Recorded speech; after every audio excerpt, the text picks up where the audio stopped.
The boy's lips were cracked open like dried riverbeds when they found him. 9 years old, maybe 10, curled beneath a twisted juniper tree with his eyes half closed and his breathing so shallow it barely moved the dust on his chest. His clothes were torn, his feet bleeding through boots that had split at the seams. He had been walking for 3 days without water, 3 days without knowing which direction led home, or if home even existed anymore. The 2 young Apache men who discovered him were returning from a hunt, carrying rabbits tied to their belts when one of them noticed the unusual stillness beneath the tree. Not the stillness of death, but something close. The boy's fingers were digging into the earth as if trying to hold on to the world itself. They approached slowly, quietly, the way you approach any wounded creature that might startle and harm itself further. One of the men knelt down and touched the boy's forehead. Fever. The skin was hot enough to feel through calloused palms. The other man unslung a water pouch from his shoulder and tilted it carefully toward the boy's mouth. The liquid touched his lips, and the child's eyes opened, unfocused, seeing nothing and everything at once. He tried to speak, but only a rasping sound came out like wind through hollow bones. They did not ask his name. They did not ask where he came from. They simply lifted him, one holding his shoulders and the other his legs, and began walking back toward their village. The boy's head lolled against one man's chest, and in his delirium, he thought he heard his mother singing, though the sound was actually the rhythmic crunch of footsteps on desert sand. The village appeared as the sun began to sink, casting long shadows across circular dwellings made of brush and hide. Smoke rose from cooking fires. Children played near the edges of the camp, their laughter carried on the evening wind. An old woman looked up from where she was grinding seeds and saw the 2 men approaching with the small, pale figure between them. She stood slowly, her joints protesting, and walked toward them without urgency as if she had been expecting this. She gestured toward her dwelling, and the men carried the boy inside, laying him on a woven mat near the center where the air was coolest. The old woman brought water, then a paste made from crushed roots and desert plants. She cleaned the boy's feet, wrapped them in soft leather strips, and covered him with a blanket woven from rabbit fur. She did not speak to him. She did not try to wake him. She simply sat nearby, humming a low melody that seemed older than the mountains themselves. The boy slept for 2 days. Sometimes he would cry out in his sleep, words in a language the old woman did not understand, reaching for people who were not there. She would place a cool cloth on his forehead and continue her work, weaving baskets, preparing food, tending the fire. Other women from the village came to look at the strange child, whispering among themselves, but no one disturbed him. No one demanded answers. On the 3rd morning, the boy opened his eyes and saw the curved ceiling of woven branches above him, smoke drifting through the opening at the top. He did not know where he was. He did not remember arriving. The last clear memory he had was the night his family's wagon had been surrounded by wild animals. The chaos of screaming and running, his mother's hand slipping from his as he ran into the darkness, convinced he was being chased by something with teeth and claws. He sat up slowly, his body aching, and saw the old woman sitting across the fire from him. She looked at him with eyes that held no fear, no anger, no questions.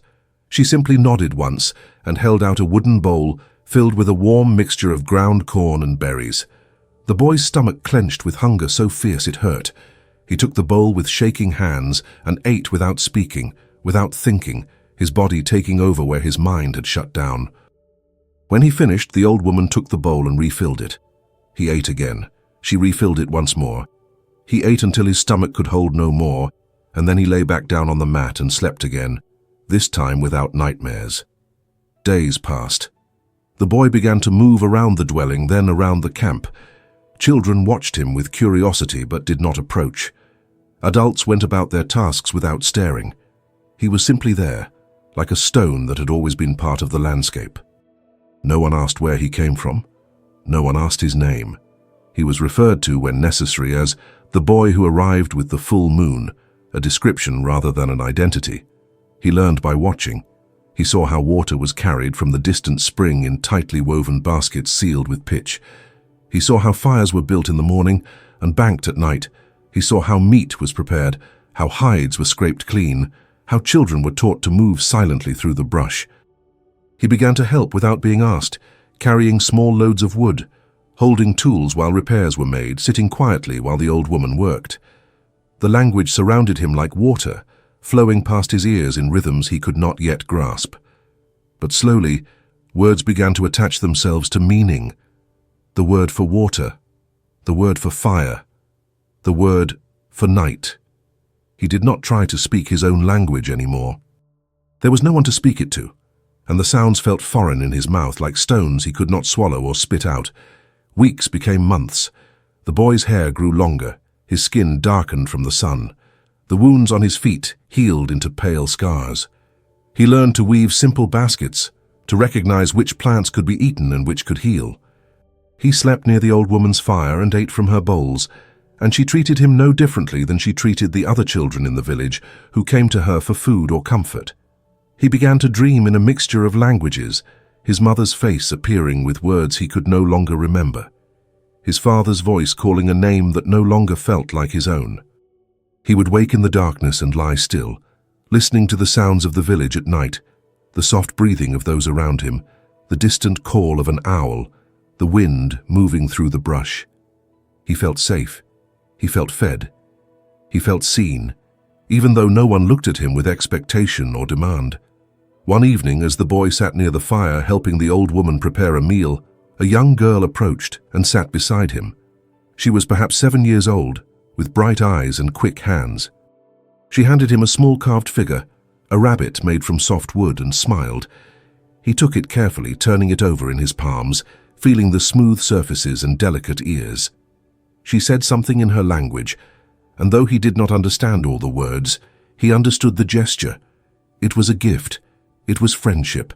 He smiled back, and the girl laughed, a sound like bells, and ran back to join the other children. The boy placed the carved rabbit carefully in the pouch he had been given to carry his few possessions, a pouch that now held smooth stones, interesting pieces of bark, and this small wooden creature. These were his treasures. These were the pieces of a life he was building in a place he had never intended to find. The seasons shifted. The air grew colder. The boy learned to wrap himself in heavier blankets and to sleep closer to the fire. He learned the songs sung during the long nights, songs about the stars and the earth and the cycles that governed all living things. He did not understand every word, but he understood the feeling beneath them, the gratitude for survival, the acknowledgement of hardship, the hope for continuation. He thought of his family less often now, though when he did, the ache was still sharp. He wondered if they were looking for him. He wondered if they thought he was gone forever. He wondered if his mother still sang the songs she used to sing, or if grief had stolen her voice. But these thoughts came less frequently, pushed aside by the immediacy of daily tasks, the rhythm of a life that required presence rather than memory. One afternoon, as winter began to release its grip and the first warm winds blew across the desert, the boy was helping to gather firewood when he heard a sound that made his entire body freeze. Voices speaking English. Speaking the language he had almost forgotten, the language that lived somewhere deep in his chest like a buried seed. He dropped the wood and ran toward the sound, his heart pounding, his breath catching in his throat. He crested a small rise and saw them. A group of men on horses, armed, wearing the uniforms of military scouts. And behind them, a man and a woman, their faces gaunt and aged beyond their years, their eyes scanning the landscape with the desperate intensity of those who have lost everything. The boy recognized them immediately. His father, his mother. The people who had given him life, who had held him as an infant, who had crossed a continent in search of a better future. They looked so much older than he remembered, so much more broken. He opened his mouth to call out, but no sound came. His feet would not move.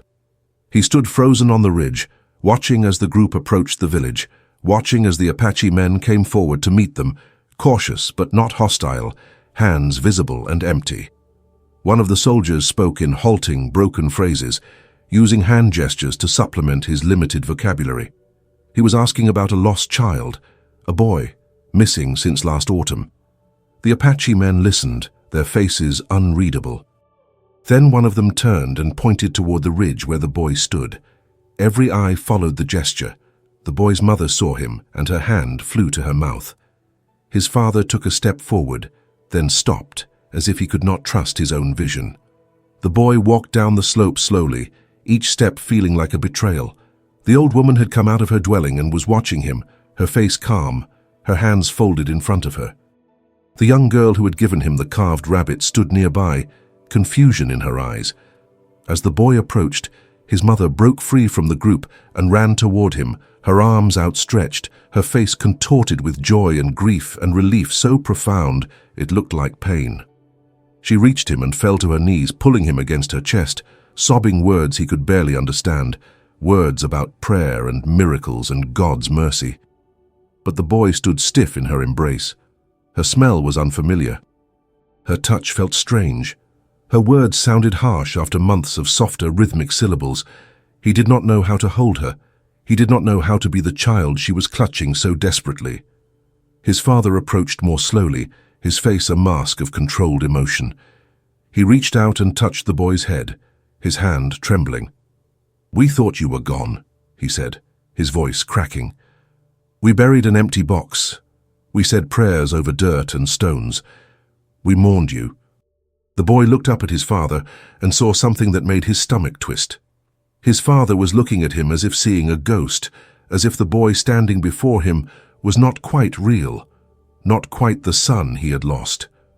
There was joy in his father's eyes, yes, but there was also something else. Distance. The acceptance of death, already completed, now being undone with uncertainty and fear. The soldiers were speaking with the Apache men through an interpreter who had arrived with the group, a man of mixed heritage who moved between languages with ease. There were questions about how the boy had been found, about his treatment, about his health. The Apache men answered simply. He was hungry, they fed him, he was hurt, they cared for him, he stayed. No one harmed him. No one kept him against his will. The interpreter translated, and the soldiers seemed satisfied, though their hands never moved far from their weapons. The boy's mother would not let go of him, her fingers digging into his arms, as if she feared he might vanish again if she loosened her grip. An officer stepped forward and spoke formally, thanking the Apache people for their care, offering goods in exchange, blankets and food. The Apache men accepted with quiet dignity, no celebration, no expectation of praise. They had done what any person would do. They had helped a child who needed help. The boy was led toward the horses. He looked back once and saw the old woman still standing near her dwelling, watching him leave with the same calm expression she had worn when he arrived. The young girl was crying, clutching the carved rabbit he had accidentally left behind in his confusion.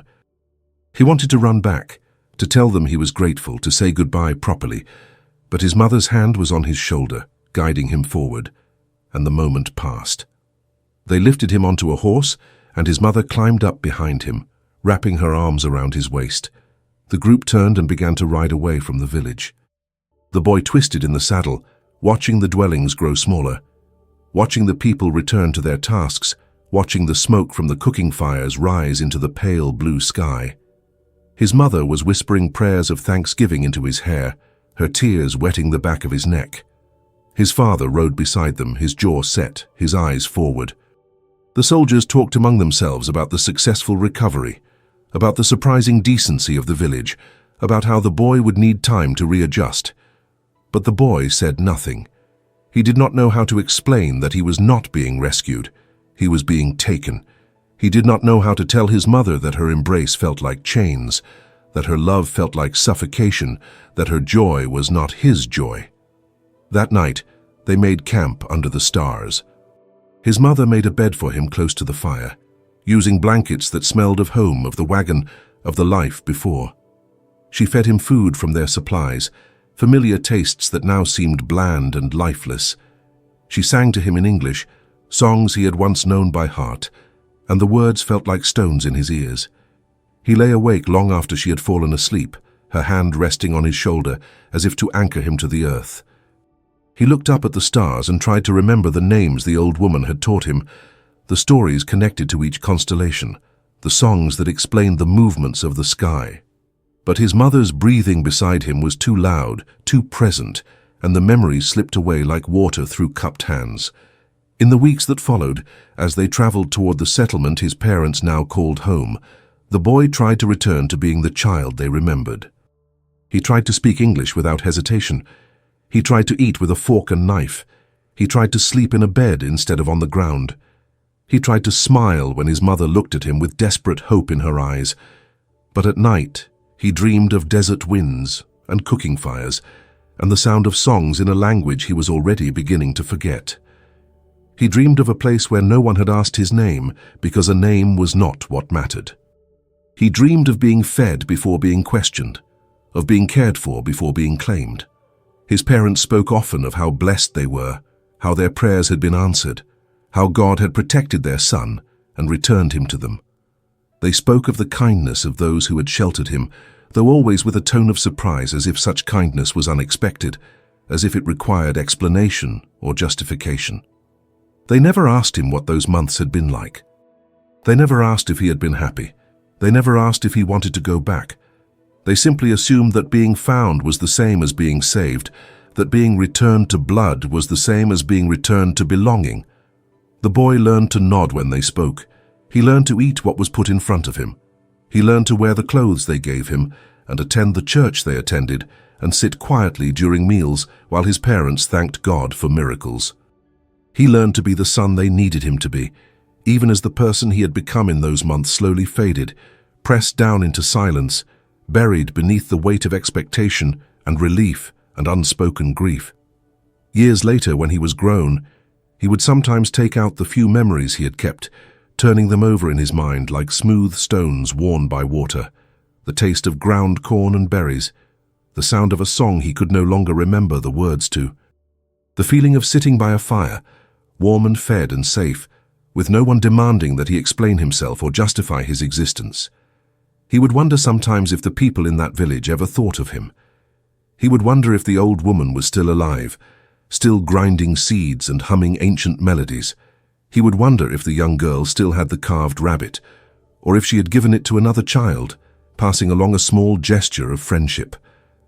He would wonder what his life might have been if he had been allowed to choose, if someone had asked him, truly asked him, where he wanted to be. But no one had asked. They had simply assumed, and in that assumption, something had been lost that could never be recovered. Some nights, when the wind blew just right, he swore he could hear the songs again, faint and distant, carried across years and miles and the unbridgeable gap between who he had been and who he was forced to become. And in those moments, he understood that home was not always where you were born. Sometimes it was where you were fed before anyone thought to ask your name.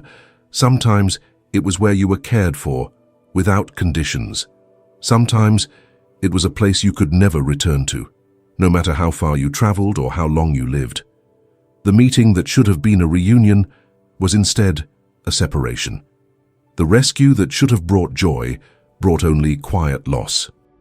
And the boy who survived learned that sometimes the cruelest thing anyone can do is save you from the only place you ever felt found. If stories like this one touch something in you, something about belonging and loss and the complicated nature of home, consider staying with us, because some memories are too important to let disappear into silence.